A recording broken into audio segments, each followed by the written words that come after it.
Class 11th, Subject Physics, 4th chapter, Laws of Motion.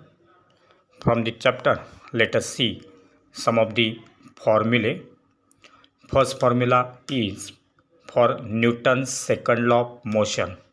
Newton's second law of motion, which is given as factor F equal to factor dp by dt, that is force equal to rate of change of linear momentum, that will be written as d by dt of m phi, d by dt of m factor phi, because p equal to m into factor phi, but here m is constant and therefore it will be written as m factor dv by dt, m factor dv by dt, but factor dv by dt is factor a, that is rate of change of velocity with respect to time, that is acceleration, and therefore we will get factor f is equal to m into factor a.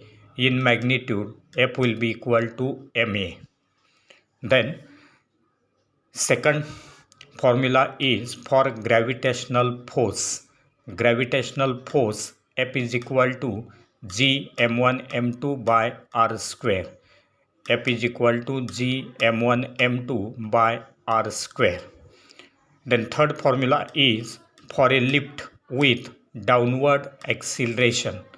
When lift is having downward acceleration, that is when that lift is moving in the downward direction, at that time weight W will be equal to, weight W is equal to mg minus ma, mg minus ma, that is there will be loss of weight, there is loss of weight.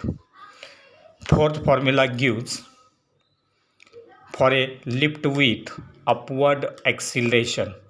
When any lift is moving in the upward direction with some acceleration, at that time weight will be given as W is equal to mg plus ma, W is equal to mg plus ma, that means there will be gain in weight, there is gain in weight. Then fifth formula gives work done by a variable force. Work done by a variable force, which is given as work done W equal to integration from S1 to S2 F ds. W is equal to integration from S1 to S2 F ds. Then sixth formula gives work energy theorem. The mathematical statement of work energy theorem, which is given as change in kinetic energy is equal to work done.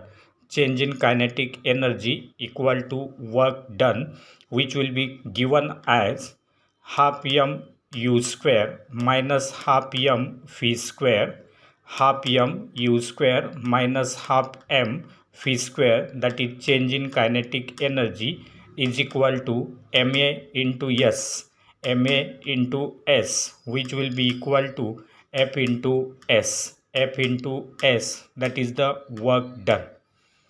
Then seventh formula is for principle of conservation of linear momentum. Principle of conservation of linear momentum, which is given as if f is equal to 0, that is if force acting equal to 0, then rate of change of momentum, that is dp by dt, will be equal to 0, because f is equal to dp by dt. And as f is equal to 0, dp by dt will be equal to 0, that is derivative of linear momentum p equal to 0, and therefore p is constant, p will be equal to constant. Then eighth formula gives the coefficient of restitution, coefficient of restitution, which is E is equal to, it is the negative ratio of relative velocity of separation to the relative velocity of approach.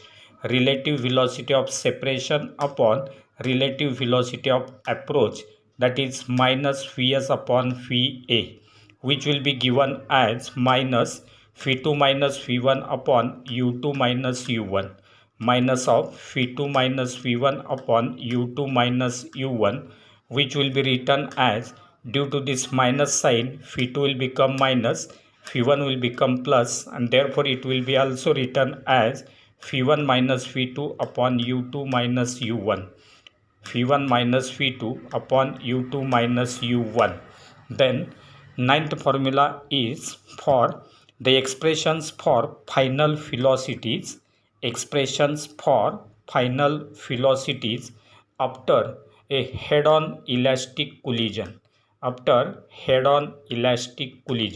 So final velocities phi1 and phi2 will be given as phi1 is equal to m1 minus m2 upon m1 plus m2 into u1 plus 2m2 upon m1 plus m2 into u2. The final velocity phi1 will be equal to m1 minus m2 upon m1 plus m2 into u1 plus 2m2 upon m1 plus m2 into u2.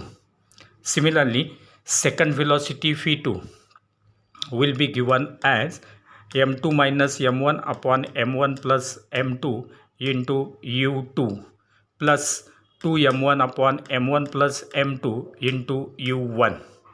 phi2 will be equal to m2 minus m1 upon m1 plus m2 into u2 plus 2m1 upon m1 plus m2 into u1. Then 10th formula gives loss in kinetic energy during perfectly head-on inelastic collision, which is given as change in kinetic energy, that is delta Ke equal to m1 m2 upon m1 plus m2 into u1 minus u2 whole square. Change in kinetic energy delta Ke equal to m1 m2 upon m1 plus m2 into u1 minus u2 whole square. Then 11th formula gives impulse of a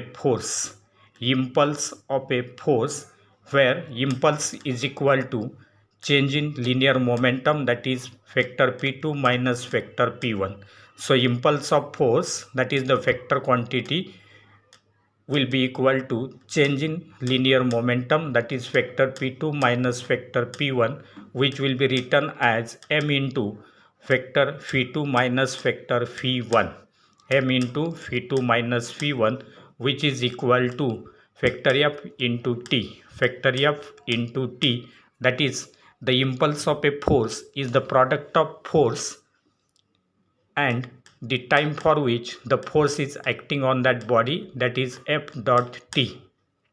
And for variable force, that impulse will be given as integration vector f dot dt, that will be the impulse of force for variable force. Then 12th formula gives the moment of a force, or also it is called as torque. The moment of force or torque, which is given as vector tau, that is torque is equal to cross product of force and the moment arm, that is perpendicular distance between two forces, that is vector f cross vector r. Torque will be equal to vector f cross vector r, which will be given in magnitude as fr sin theta, Then 13th formula is for mechanical equilibrium. That means if sum of the forces, that is summation f is equal to 0 for any part of